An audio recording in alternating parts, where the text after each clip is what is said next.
नमस्ते बच्चों, अर्थशास्त्र कक्षा 12 में आपका हार्दिक अभिनंदन और स्वागत।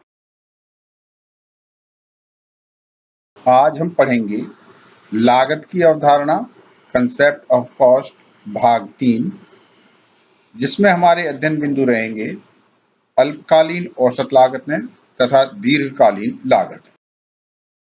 इस पाठ के दूसरे वीडियो लागत की अवधारणा पार्ट 2 में हमने समय तत्व के आधार पर लागतों के वर्गीकरण के बारे में अध्ययन किया था, जिसमें हमने अल्पकालीन कुल लागतों को पढ़ा था। आज हम अल्पकालीन औसत लागत तथा दीर्घकालीन लागतों के बारे में जानकारी करते हैं। आइए अब अल्पकालीन औसत लागतों के बारे में पढ़ते हैं। औसत स्थिर लागतें, एवरेज फिक्स्ड कॉस्ट और एएफसी।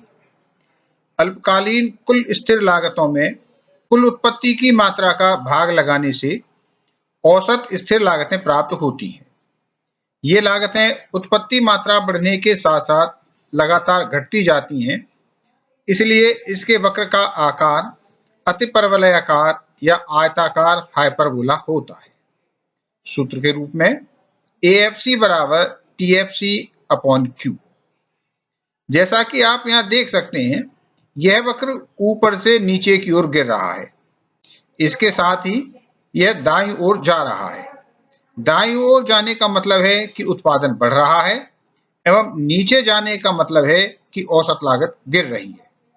अतः जैसे जैसे उत्पादन की मात्रा बढ़ रही है, वैसे वैसे औसत लागत कम होती जाती है। लेकिन यह वक्र कभी शून्य नहीं होगा, क्योंकि कभी भी लागत शून्य नहीं होगी। औसत परिवर्ती लागतें, एवरेज वेरिएबल कॉस्ट और एबीसी। अल्पकालीन कुल परिवर्ती लागतों में कुल उत्पत्ति मात्रा का भाग लगाने से औसत परिवर्ती लागतें प्राप्त होती हैं। इनके वक्र का आकार अंग्रेजी वर्णमाला के यू अक्षर के आकार का होता है। ए बिंदु अनुकूलतम उत्पादन का बिंदु कहलाता है, क्योंकि इस बिंदु पर औसत परिवर्तनशील लागत न्यूनतम होती है। सूत्र के रूप में ABC equal to TVC upon Q।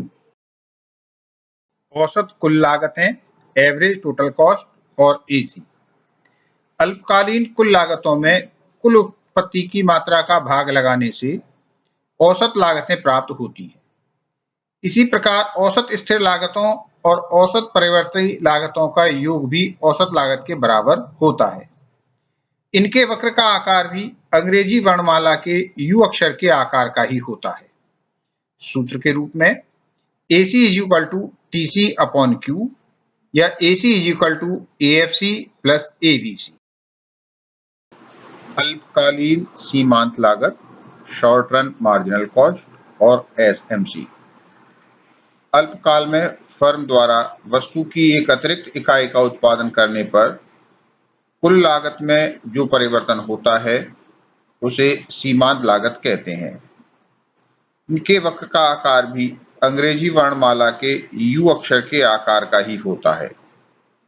सूत्र के रूप में MC equal to delta TC upon delta Q या कुल आय में परिवर्तन बटे उत्पादन मात्रा में परिवर्तन, या MC equal to TCN minus TCN minus 1 या MC equal to TVCN minus TVCN minus 1। यहाँ हम देखते हैं कि औसत परिवर्ती लागत, औसत कुल लागत व अल्पकालीन सीमांत लागत, इन सभी वक्रों का आकार यू आकार का होता है।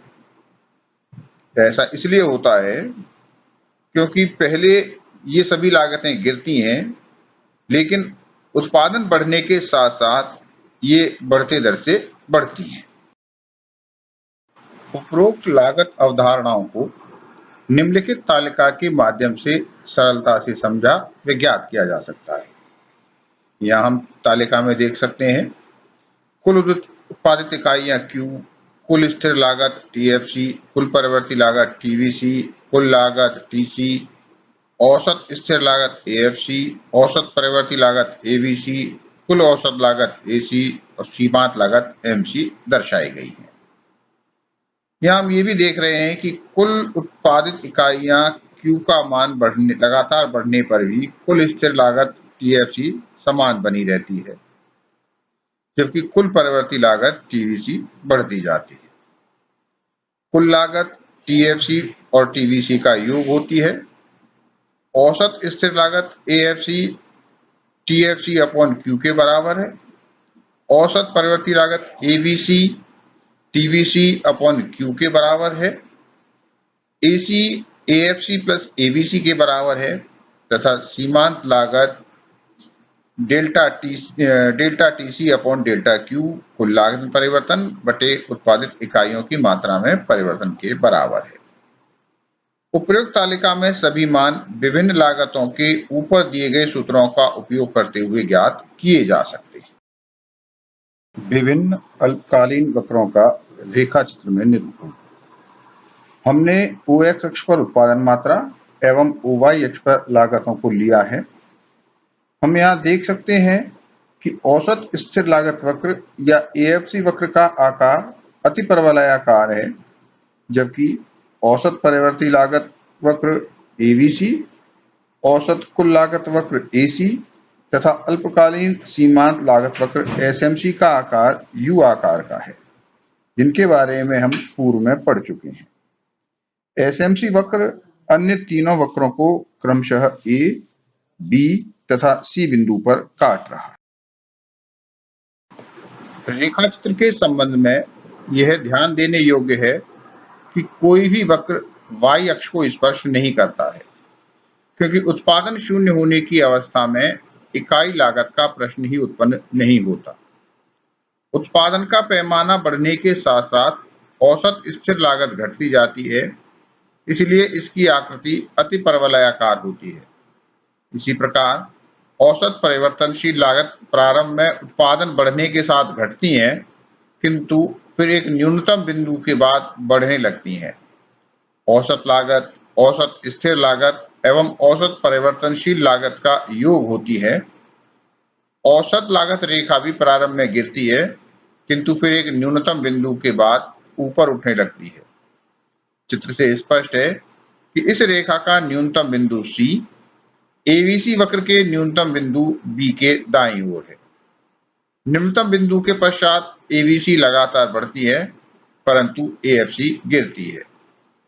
C बिंदु तक AC व MC वक्र घटते हैं, किंतु MC वक्र AC वक्र से अधिक गति से गिरता है, जबकि C बिंदु के बाद MC व AC वक्र दोनों बढ़ते हैं, पर AC की तुलना में MC वक्र अधिक तेजी से बढ़ता है। C बिंदु पर AC वक्र न्यूनतम है, यहाँ AC बराबर MC है। औसत लागत AC व सीमांत लागत MC में संबंध। सीमांत लागत और औसत लागत एक दूसरे से घनिष्ठ रूप से संबंधित हैं। रेखाचित्र से स्पष्ट है कि प्रारंभ में औसत लागत तथा सीमांत लागत दोनों गिरती हैं, परंतु सीमांत लागत औसत लागत की तुलना में अधिक तेजी से गिरती है, अर्थात MC is less than AC।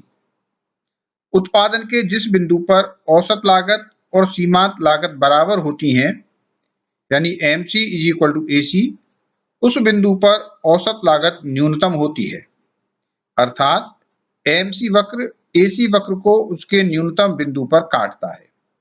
चित्र में यह बिंदु B है, जहां उत्पादन की मात्रा Q1 है। इस बिंदु के बाद सीमांत लागत और औसत लागत दोनों बढ़ती हैं, परंतु सीमांत लागत औसत लागत की तुलना में अधिक तेजी से बढ़ती है, अर्थात MC is greater than AC। सीमांत लागत रेखा का न्यूनतम बिंदु Q कम उत्पादन पर ही आ जाता है, जबकि औसत लागत रेखा का न्यूनतम बिंदु Q1 अधिक उत्पादन पर आता है। अल्पकालीन लागतों के बाद अब आइए दीर्घकालीन लागतों के बारे में जानते हैं। दीर्घकाल में उत्पादन के सभी संसाधनों या आगतों में परिवर्तन संभव हो सकता है, अतः यहाँ कोई स्थिर लागतें नहीं पाई जाती हैं। हम केवल दीर्घकालीन औसत लागत और दीर्घकालीन सीमांत लागत का ही अध्ययन करते हैं। दीर्घकालीन औसत लागत, लॉन्ग रन एवरेज कॉस्ट और LAC। दीर्घकालीन औसत लागत ज्ञात करने के लिए दीर्घकालीन कुल उत्पत्ति मात्रा में उत्पादन की इकाइयों का भाग दिया जाता है, अर्थात दीर्घकालीन औसत लागत LAC बराबर कुल लागत बटे कुल उत्पादन बराबर TC/Q। दीर्घकालीन औसत लागत LAC वक्र अनेक छोटे छोटे अल्पकालीन औसत लागत SMC वक्रों से बना एक U आकृति का वक्र होता है, जिसे लिफाफा वक्र भी कहते हैं। यह अनेक फर्मों के अल्पकालीन औसत वक्रों को स्पर्श करते हुए होता है। यहाँ एक दीर्घकालीन औसत वक्र दर्शाया गया है। रेखा चित्र के अनुसार SAC1, SAC2, SAC3, SAC4 व SAC5 को स्पर्श करता हुआ LAC वक्र दिखाया गया है, जिसकी आकृति U आकार की होती है, जिसका कारण है कि जैसे जैसे फर्म दीर्घकाल में नए संयंत्र स्थापित करती है, तो एक सीमा तक पैमाने की किफायतों के कारण औसत उत्पादन लागत में कमी होती जाएगी तथा OQ उत्पादन मात्रा पर औसत उत्पादन लागत न्यूनतम होगी। तत्पश्चात पैमाने की गैर किफायतों के कारण उत्पादन लागत बढ़ने लगती है। दीर्घकालीन सीमांत लागत, लॉन्ग रन मार्जिनल कॉस्ट या LMC। दीर्घकालीन सीमांत लागत को दीर्घकाल में सभी आगतों में परिवर्तन के फलस्वरूप प्रति इकाई उत्पादन मात्रा की लागत के रूप में व्यक्त किया जाता है। दूसरे शब्दों में, दीर्घकाल में एक अतिरिक्त इकाई के उत्पादन से कुल लागत में जो वृद्धि होती है, उसे दीर्घकालीन सीमांत लागत कहते हैं। दीर्घकालीन सीमांत लागत वक्र भी अल्पकालीन सीमांत लागत वक्र की आकृति U के आकार के समान ही होता है। रेखा चित्र में LMC वक्र LAC वक्र को न्यूनतम बिंदु से काटता हुआ ऊपर की ओर निकलता है। इस बिंदु पर ही SMC वक्र SAC वक्र को काटता हुआ दिखाया गया है। इस प्रकार संयंत्र का इष्टतम आकार वहां होता है जहां SAC व LAC के न्यूनतम बिंदुओं से LMC व SMC वक्र काटते हुए होते हैं, अर्थात चारों बराबर होते हैं, या LMC = LAC = SMC = SAC। यह इष्टतम संयंत्र संयोग होगा। धन्यवाद। यदि आपको ये वीडियो पसंद आई तो इसे लाइक करें, शेयर करें और मेरे चैनल को सब्सक्राइब करें।